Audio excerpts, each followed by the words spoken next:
Hallelujah, praise the Lord. உங்கள் அனைவரையும் இந்த காலை வேளையிலே அன்புடன் நம் நிகழ்ச்சிக்கு ஆண்டவராகிய இயேசு நாமத்திலே வாழ்த்தி வரவேற்கிறேன். நம் தேவன் வாழ்வில் எல்லாவற்றிலையும் சிறந்து விளங்க நமக்கு அவருடைய ஞானத்தை தந்திருக்கிறார். இன்றைக்கு இயேசு கிறிஸ்து நம்முடைய ஞானமாக, நீதியாக, மீட்பாக இருக்கிறார் என்று வேதம் சொல்லுகிறது. ஆகவே நான் இந்த விஷயத்துல என்னால் சக்ஸஸ் பண்ணவே முடியலங்க, இந்த விஷயத்துல எனக்கு அதுக்கான டேலண்ட் இல்லைங்க, நான் மற்றவங்களோட ரொம்ப ஃபீல் பண்றேங்க, சாதாரண மாதிரி எனக்கு பெரிய அளவுக்கு நாலேஜ் இல்லைங்க, அப்படிலாம் நீங்க எதுலையுமே பயப்பட வேண்டாம், கலங்க வேண்டாம். ஏன்னா ஞானத்தின் ஊற்று அந்த ஞானமான தேவனே அவருக்குள்ளதான் பாருங்க ஞானம், அறிவு என்ற பொக்கிஷங்கள் எல்லாம் அடங்கி இருக்கிறது என்று கொலோசியர் 2 உங்களுக்கு 3வது வசனம் சொல்லுது. இந்த மாதிரி இருக்கிற தேவன் இன்றைக்கு நமக்குள்ளே வந்துட்டாரு, உங்களுடைய ஞானமா மாறிட்டாரு. இந்த ஞானம் வந்தா என்ன நடக்கும் பாருங்க, உங்களுடைய ஃபீல்டு எந்த விஷயத்துல உங்களை தேவன் உங்களுக்கு எக்ஸலண்டா இருக்க வைக்க முடியுமோ அந்த இடத்துல இருக்க வைக்க முடியும். ஒருவேளை உனக்கு இதான் காலிங் அப்படின்னு சொல்லி நீங்க ஏதாவது ஒரு வேலையை எடுத்து சூஸ் பண்ணிட்டு இருக்கீங்களா, இல்ல படிச்சுட்டு இருக்கீங்களா, இல்ல எந்த காரியங்கள் செய்தாலும், ஒரு வீட்டு வேலை செஞ்சாலும், ஒரு சின்ன ஒரு வேலைகள் செஞ்சாலும் அதுல கூட அவருடைய ஞானம் வெளிப்படும் பொழுது அங்கே பர்ஃபெக்டா இருக்கும், அங்க எக்ஸலண்டா இருக்கும், அங்க ரிசல்ட் அமேசிங்கா இருக்கும், நம்பர் 1 இருக்குங்கிறதுல சந்தேகமே இல்லை. பழைய ஏற்பாட்டுல பாத்தீங்கன்னா ஆசரிப்பு கூடாரத்தை கட்டும் போது மோசேக்கு கர்த்தர் ஒரு அழகான ஒருத்தரை இன்ட்ரடியூஸ் பண்றாரு. அந்த ஒருத்தர் யார் அப்படின்னு பாருங்க. யாத்ரா 31ஆம் அதிகாரத்துல முதல் சில வசனங்களை வாசிக்கிறேன்.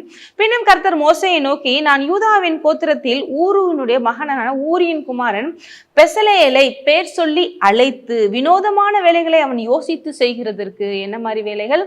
எல்லாத்துலயும் பாருங்க, ஒரு எக்ஸலண்டான, ஒரு அமேசிங்கான ஒர்க்ஸ் அவன் பண்றதுக்கு, பொன்னிலும் வெளியிலும் வெண்கல வேலை செய்கிறதுக்கு, குறிப்பா கோல்டு, சில்வர், பிரான்ஸ் எல்லாத்துலயுமே வேலை செய்யறதுக்கு. ஏன்னா ஆசரிப்பு கூடத்துல தேவன் அவ்வளவு இன்ஸ்ட்ரக்ஷன்ஸ் கொடுப்பாரு, எப்படி செய்யறது, எப்படிலாம் பண்றது அப்படின்னு மோசேக்கு தெரியாது. ஆனா அவர் சொல்றாரு, நான் இப்படி ஒருத்தனை தேர்ந்தெடுத்திருக்கிறேன், அவனுக்கு என்ன பண்றேன் பாருங்க, ரத்தினங்களை முத்திரவெட்டாக வெட்டி பதிப்பதற்கும், மரத்தில் சித்திர வேலைகளை செய்கிறதற்கும், வெறும் பொன், வெள்ளி, வெறும் பிரான்ஸ் மட்டும் இல்ல, ரத்தினம், அதுக்கடுத்து மரம், அடுத்து சகலவித வேலைகளையும் யூகித்து செய்து முடிக்க வேண்டிய ஞானமும் புத்தியும் அறிவும் அவனுக்கு உண்டாக.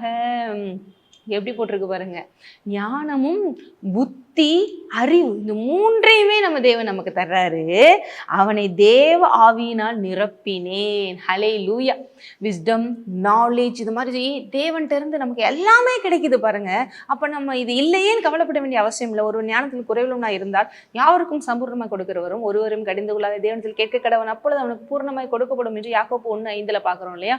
அந்த தேவன் பழைய ஏற்பாட்டிலேயே இப்படி ஒருத்தர் அபிஷேகம் பண்ணி தனக்காக ஒரு மகிமையான பாத்திரமாக தன்னுடைய வேலைகளை செய்ய வைக்க முடியும் என்றால், இன்றைக்கு அவருடைய பிள்ளைகளாகிய உங்களுக்கு அவரே ஞானமாயிட்டாரு.